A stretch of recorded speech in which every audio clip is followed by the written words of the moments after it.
Mengelola sumber daya manusia dan hubungan tenaga kerja. Pengertian sumber daya manusia. Sumber daya manusia atau SDM mengacu pada aspek-aspek manusia yang digunakan oleh suatu organisasi atau masyarakat untuk mencapai tujuan dan melaksanakan berbagai aktivitas. Sumber daya manusia melibatkan manajemen berbagai aspek yang berkaitan dengan manusia, mulai dari perekrutan, pengembangan, pengelolaan, hingga pemutusan hubungan kerja.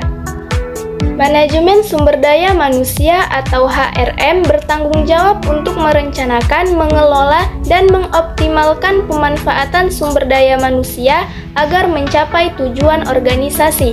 Penting untuk memahami bahwa sumber daya manusia tidak hanya mencakup aspek pekerjaan formal di tempat kerja, tetapi juga melibatkan berbagai aspek kehidupan dan hubungan manusia di dalam dan di sekitar organisasi. 1. Dasar-dasar SDM. Kinerja karyawan menjadi aset penting bagi perusahaan, dan oleh karena itu, HRM perlu untuk memahami dasar-dasar dari SDM yang dimilikinya. Dasar-dasar sumber daya manusia atau SDM mencakup sejumlah prinsip dan konsep yang menjadi dasar dalam pengelolaan manusia di suatu organisasi. Beberapa dasar-dasar SDM yaitu rekrutmen dan seleksi, manajemen kinerja, pengembangan SDM, perencanaan suksesi, kompensasi dan tunjangan, sistem informasi, data dan analitik SDM. 2. Penyusun staf dalam organisasi.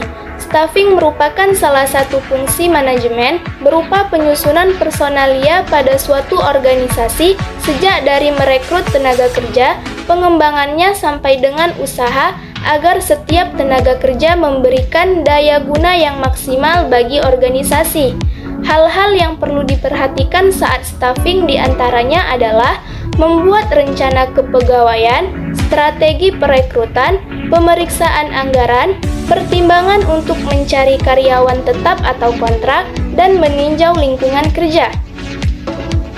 Hal-hal lain juga perlu diperhatikan yaitu kemampuan dan keahlian karyawan, psikologis karyawan, kebutuhan divisi, beban kerja, dan tes kinerja serta tes fisik. Tujuan dari staffing adalah mewujudkan sinergi antara karyawan dan tugas serta kewajibannya, mewujudkan mekanisme kerja yang efektif, kooperatif, dan terpadu, mendukung karyawan agar mampu menyelesaikan tugasnya sesuai bidang kerja masing-masing. Manfaat-manfaat staffing yaitu mengurangi kelebihan tenaga kerja, mengurangi pengeluaran perusahaan, menciptakan lapangan kerja yang cocok untuk karyawan, mengurangi potensi stres dari karyawan, perusahaan menjadi lebih produktif, kerja menjadi lebih efisien, serta karyawan menjadi royal. Dengan kata lain, penyusun staf alias staffing adalah kegiatan pengadaan, penempatan, pelatihan, dan pengembangan karyawan dalam suatu perusahaan. 3. Mengembangkan angkatan kerja. Tenaga kerja itu bersifat heterogen, baik dilihat dari segi umur, jenis kelamin, pendidikan, keahlian, dan keterampilan. Memiliki peran yang berbeda dan tersendiri, meningkatkan kualitas tenaga kerja diharapkan mampu untuk memberikan dampak yang signifikan kepada perusahaan. Cara meningkatkan kualitas tenaga kerja yaitu dengan cara ciptakan program pelatihan, kenali karyawan, sediakan lingkungan yang nyaman, tentukan tujuan yang jelas, lakukan evaluasi berkala, berikan insentif dan hadiah, lakukan promosi internal, berikan pekerjaan yang sesuai, dan sediakan sumber daya yang memadai. Selanjutnya, manfaat dari meningkatnya kualitas pekerja yaitu meningkatnya kualitas produksi, meningkatkan skill dan kemahiran pekerja, mampu untuk memecahkan masalah, pekerja menjadi lebih teliti, meningkatkan keselamatan kerja, bekerja menjadi efektif dan efisien, perusahaan menjadi lebih produktif, meningkatkan motivasi dan semangat pekerja, memberikan wawasan yang luas bagi pekerja, serta pekerja menjadi lebih kreatif dan inovatif. Selanjutnya, kompensasi dan tunjangan.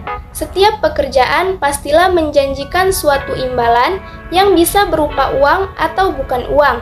Dengan adanya kompensasi atau gaji, pekerja memiliki tujuan yang jelas untuk melakukan pekerjaannya. Tak jarang perusahaan memberikan tunjangan, bonus, dan kenaikan gaji bagi pegawainya.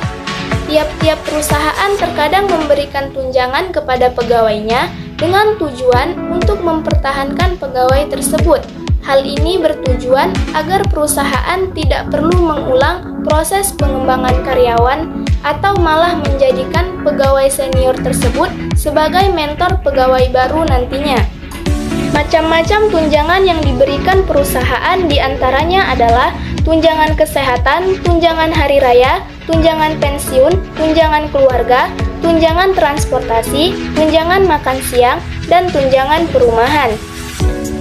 5. Konteks hukum dalam sumber daya manusia atau SDM. Tak jarang pegawai dilanggar haknya atau malah melalaikan kewajibannya sehingga terciptalah hukum-hukum yang mengikat dan melindungi mereka. Beberapa konteks hukum dalam manajemen sumber daya manusia antara lain kesetaraan kesempatan kerja bermakna bahwa penempatan tenaga kerja tidak boleh dilakukan dengan diskriminasi. Keamanan dan kesehatan karyawan di Indonesia, hak-hak sosial karyawan diatur dalam Undang-Undang Nomor 3 Tahun 1992, yaitu dengan dijalankannya kebijakan jaminan sosial tenaga kerja atau Jamsostek. Selanjutnya, pelecehan seksual dapat terdiri dari dua bentuk, yaitu quid pro quo harassment, yaitu bentuk pelecehan seksual yang menawarkan tunjangan yang berkaitan dengan pekerjaan sebagai ganti atas tindakan seksual seseorang.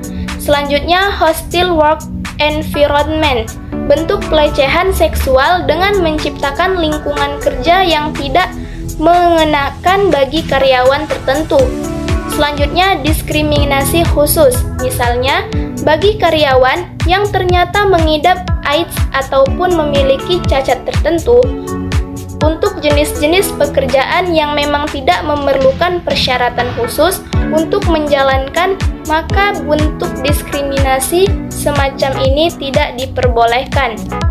Selanjutnya, employment at will, yaitu prinsip yang menyatakan bahwa perusahaan maupun karyawan mempunyai hak yang sama untuk mengakhiri hubungan pekerjaan. Lalu, apa hukum yang mengikat tenaga kerja? Berdasarkan aturan pasal 1 angka 14 Undang-Undang Nomor 13 Tahun 2003 tentang Ketenagakerjaan, dinyatakan bahwa perjanjian kerja adalah perjanjian antara pekerja atau buruh dengan pengusaha atau pemberi kerja yang memuat syarat-syarat kerja, hak, dan kewajiban para pihak. Dalam kata lain, hubungan yang terjadi antara karyawan dengan perusahaan adalah berdasarkan perjanjian kerja yang di dalamnya berisi unsur perintah, upah, dan pekerjaan. Berdasarkan pasal 154 ayat 1 huruf K, pengusaha berhak melakukan pemutusan hubungan kerja atau PHK apabila pekerja melakukan pelanggaran ketentuan yang diatur dalam perjanjian kerja, peraturan perusahaan, atau perjanjian kerjasama, serta sebelumnya telah diberikan surat peringatan pertama, kedua, ketiga secara berturut-turut, masing-masing berlaku untuk paling lama 6 bulan, kecuali ditentukan lain dalam perjanjian kerja, peraturan perusahaan, atau perjanjian kerjasama. Tidak hanya itu, karyawan juga dapat dikenakan sanksi lain berupa penurunan jabatan. Kemudian, pasal 93 Undang-Undang Ketenagakerjaan menegaskan bahwa upah tidak dibayar apabila pekerja atau buruh tidak melakukan pekerjaannya. Artinya, apabila karyawan tidak masuk tanpa alasan, maka perusahaan dapat memberikan sanksi dengan tidak memberikan upah berdasarkan jumlah absennya. Tantangan di lingkungan kerja yang selalu berubah. Lingkungan kerja dapat berubah sewaktu-waktu. Sangat sulit untuk memperhitungkan dan memperkirakan perubahan yang akan terjadi. Hal inilah yang sering menjadi penyebab pegawai baru atau remaja yang baru memasuki dunia kerja mundur karena tidak dapat beradaptasi. Masalah yang sering dihadapi di dunia kerja biasanya adalah relasi dan komunikasi, lingkungan kerja, motivasi yang rendah, kekhawatiran dengan karir, sulit mengimbangi pekerjaan, kurangnya waktu untuk diri sendiri. Berikut ini adalah 5 kriteria lingkungan kerja yang baik dan sehat.